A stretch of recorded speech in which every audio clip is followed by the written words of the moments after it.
Good day everyone. Today we will discuss about the operational procedures during hostage-taking situations and hostage negotiations.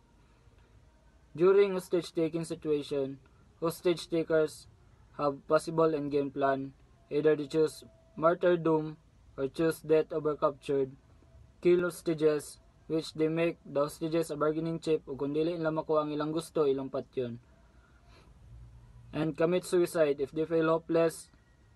And there are some instances nga patyon nila ang victim or suicide by cop or magulat sila nga ang authority ang mudido sa ilaha.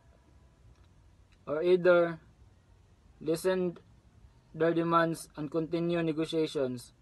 For example, nayo sa escapee nga nang hostage which nagdemand siya og 1 million, and then kadugayan they feel or he feels hopeless, so ang iyan lang gi-demand kay iyang ipalower ang demand, which is mastoryan lang ang iyang family, or either surrender to the police. It is important to note that the basic policy in hostage taking incident is no concession to hostage takers.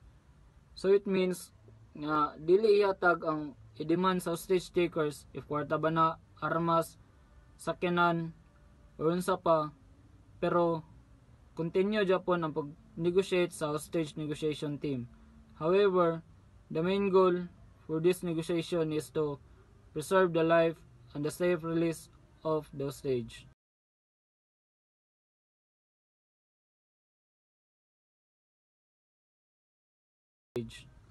Four courses of action in hostage-taking incident. Number 1. Massive assault. Deploy large numbers of officers with heavy firepower to overpower hostage takers. So direct a rapid deployment of officers equipped with high-power rifles to overpower the hostage takers.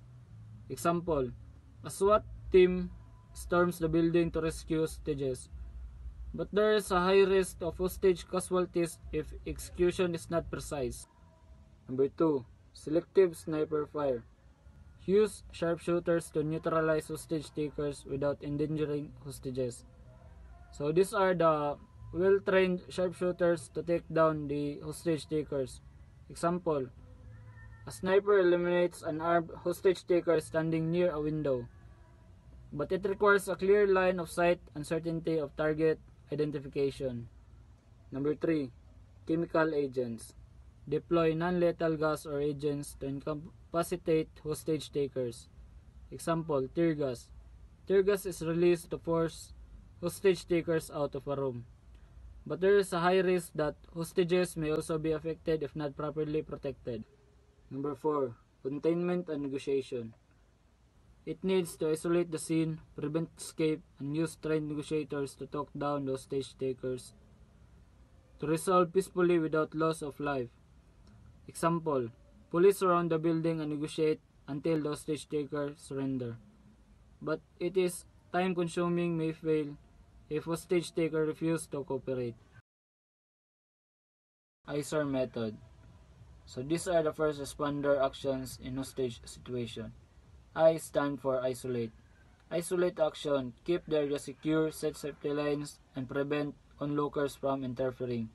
So, ang first responder is responsible sa pag-secure sa crime scene, pagbutang ng mga safety lines or barricade, o pag-control sa mga civilians nga makasulod sa crime scene. Example, police tape is placed around the building and civilians are moved away. C stand for contain actions. Restrict the hostage takers' movement and block their visibility to police activities. So it means to limit the hostage takers' movement and prevent them from seeing police maneuvers using the police patrol cars. E stands for evaluate action. Assess the actual situation, gather quick information, identify threats, and plan position.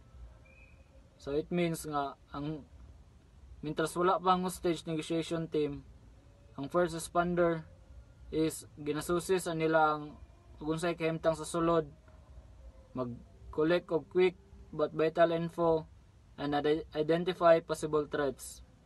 For example, The first responder learns how many hostage takers are inside and where the hostages might be held. R.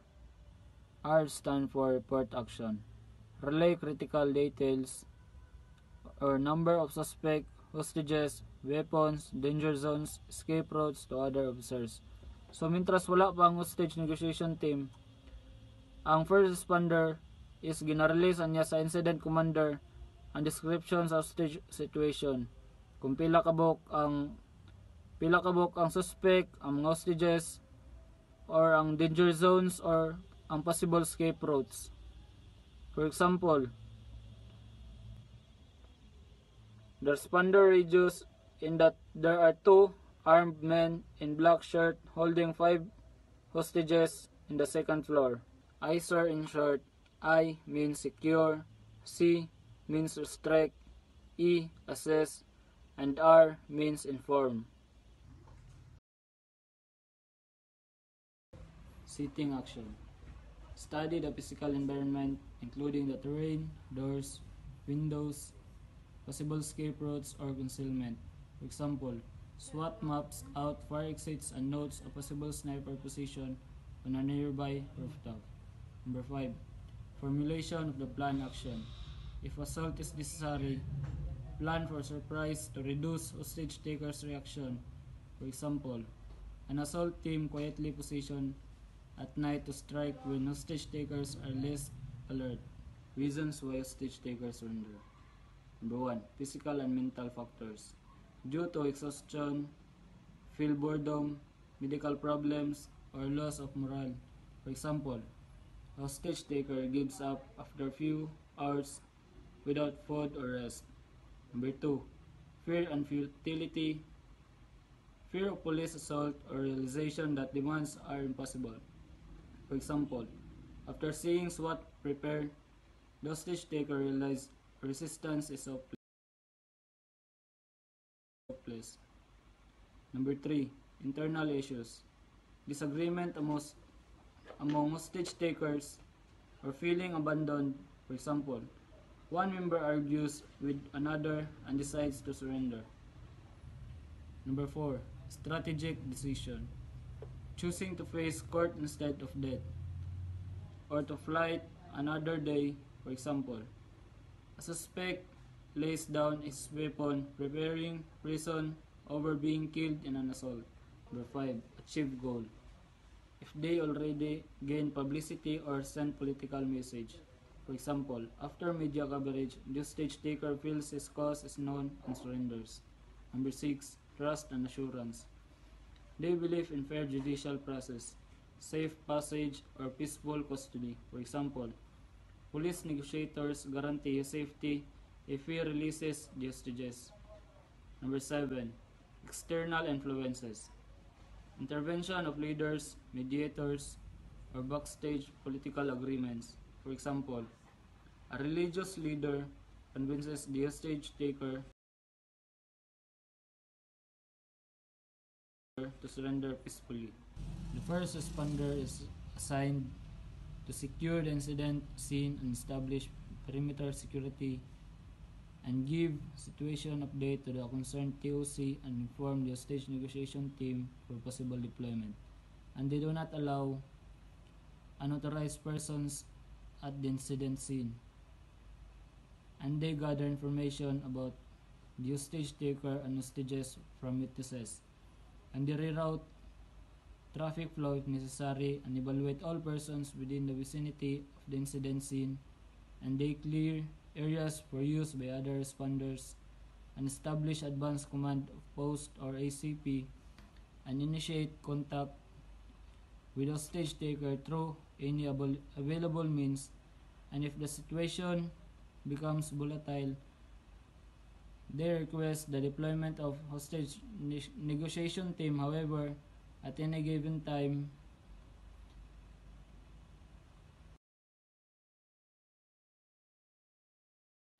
Incident Commander, the single authority leading hostage or crisis operations.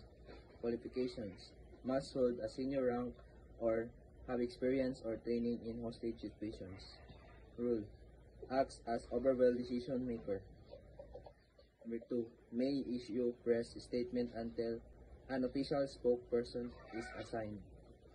Example is, in a mall hostage crisis, a police colonel with crisis management training takes command, coordinate SWAT and negotiators, and temporarily address the media until a spokesperson.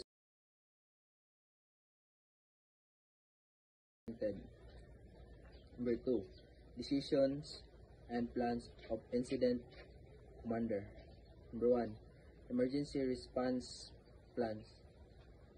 Number 1 is depends on the threat, may include chemical agents. Number 2, responders must be identifiable, uniforms or markings. Number 3, vehicles and medical support must be ready. Example is ambulance wait nearby as SWAT prepares to respond if hostages are injured. Number 2, blackout plan. Anticipates hostages trying to escape or hostage takers attempting to flee. Number 2, includes counteractions, escape routes, and contingencies. Number 3, not a signal for assault unless hostages are endangered. Example is officers cover all exits in case a hostage escapes through a back door. Number 3, delivery plan. 1. Used for giving food, water, medicine, or requested items. Number 2, must be coordinated, rehearsed, and authorized by IC. Number 3, neighbors, SWAT, and delivery personnel should stay in communications. Also, a chance to gather intelligence. Example is, a neighbor delivers water while observing the number of hostage takers inside. Number 3,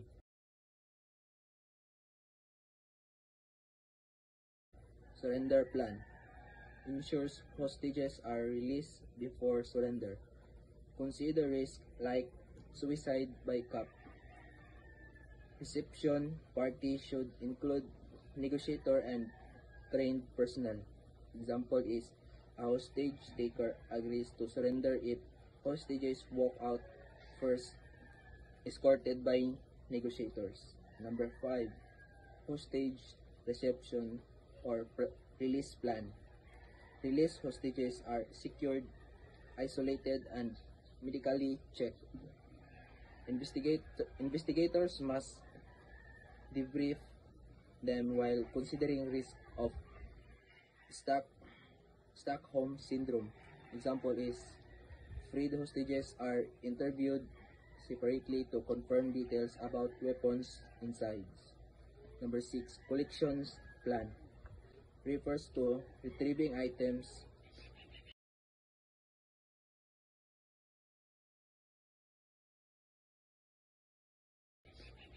must be careful, coordinated, authorized by IC, and rehearsed. Also used for intelligence gathering. Example is, paramedics safely collect a sick hostage for treatment while offers secure the area. There are 3 courses of action in hostages situations. 1. Negotiate. Stabilize situation first. Negotiation should be remote and handled only by law enforcement. Safety of hostages is the top priority. Provide information to tactical teams and keep communication secure. Example, police negotiator use a phone to calmly talk with the hostage taker, persuading him to release a hostage in exchange for water. Second, arrest. Arrest the hostage taker when safe. Search them and secure evidence. Inform them of their rights, Miranda and anti-torture warning. Use reasonable force and transport them to the situation. Example is, after surrender, the suspect is handcuffed, searched for hidden weapons, read his rights, and taken to the prison. Third, tactical assault. Last resort if lives are in imminent danger. Use only after peaceful means fail or violence escalates. Example is SWAT SWAT storms the room when the hostage taker points a gun at a victim's head and negotiations break down.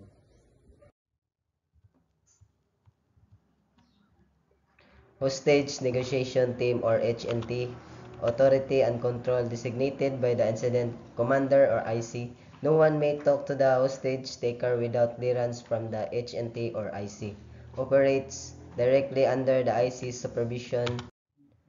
Team leader or coordinator, primary negotiator, secondary negotiator, intelligence license and recorder, board negotiator. Example, in a bus hostage crisis, the HNT primary negotiator calls the hostage taker while the secondary negotiator listens and takes note. The team updates the IC, coordinates with SWAT for a safe delivery of food, and prepare for a peaceful surrender. Post-hostage taking incident.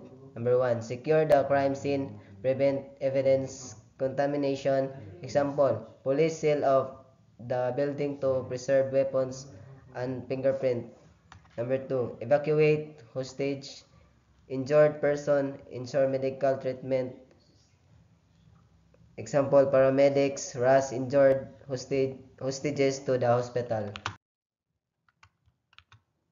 Number 3, conduct crime scene investigation or CSI, collect and document evidence. Example, investigators photograph the area and recover firearms. Number 4, debrief hostage and personnel, assist experiences and gather details. Example, hostages are interviewed about what happened inside.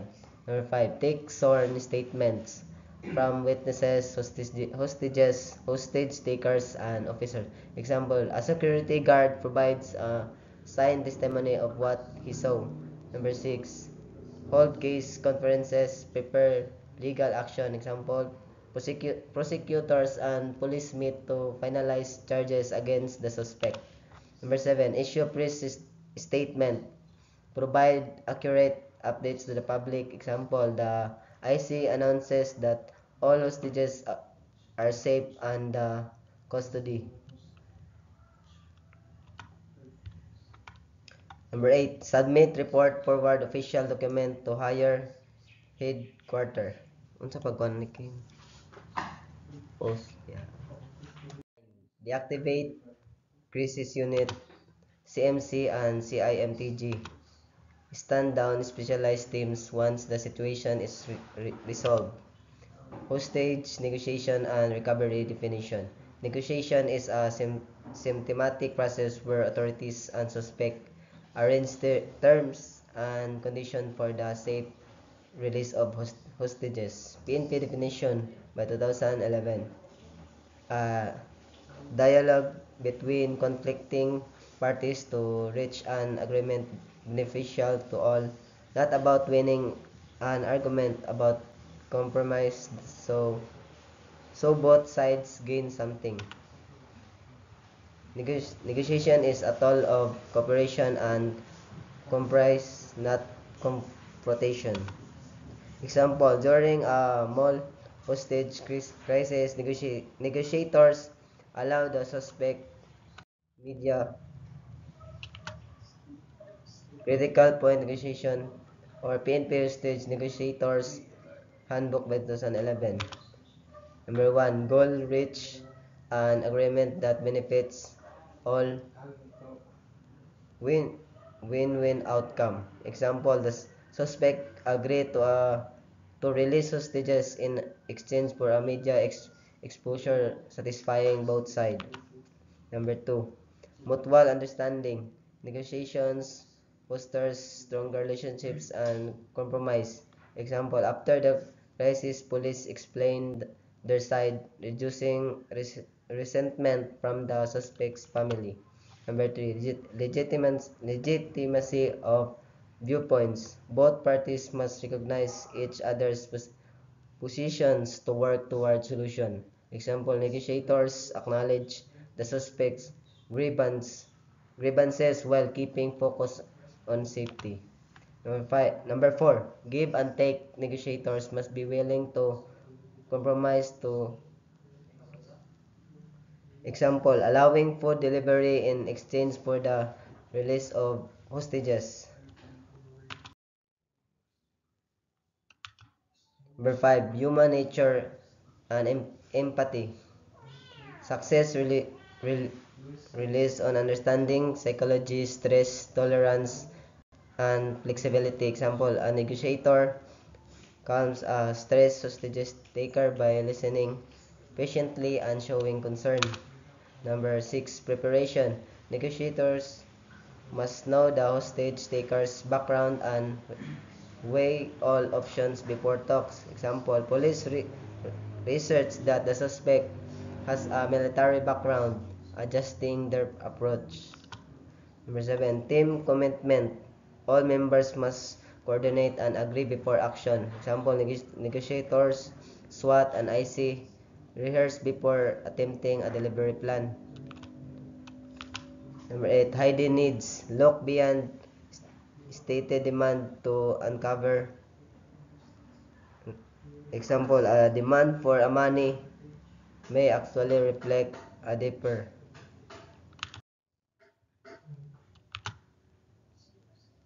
Open communication. Keep communication lines clear, ongoing. Example, negotiators maintain constant phone contact to prevent panic or rush actions.